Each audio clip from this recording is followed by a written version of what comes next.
So I just got out of the theater from watching The Accountant 2 at its world premiere at South by Southwest.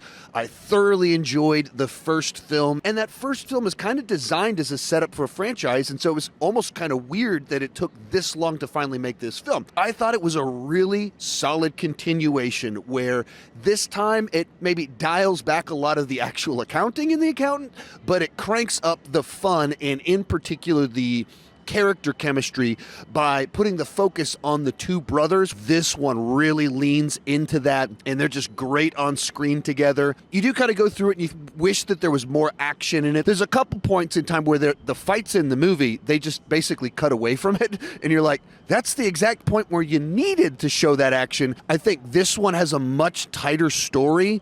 The first movie, part of what it did was have these disjointed stories that kind of come together at the end, but it made the story overall feel very fragmented.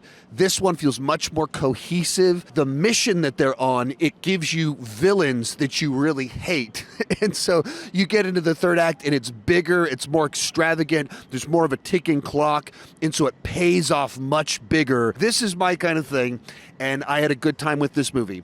I can see a lot of people preferring the first film. I can see a lot of people also preferring the second film because of the character dynamics, consistent franchise.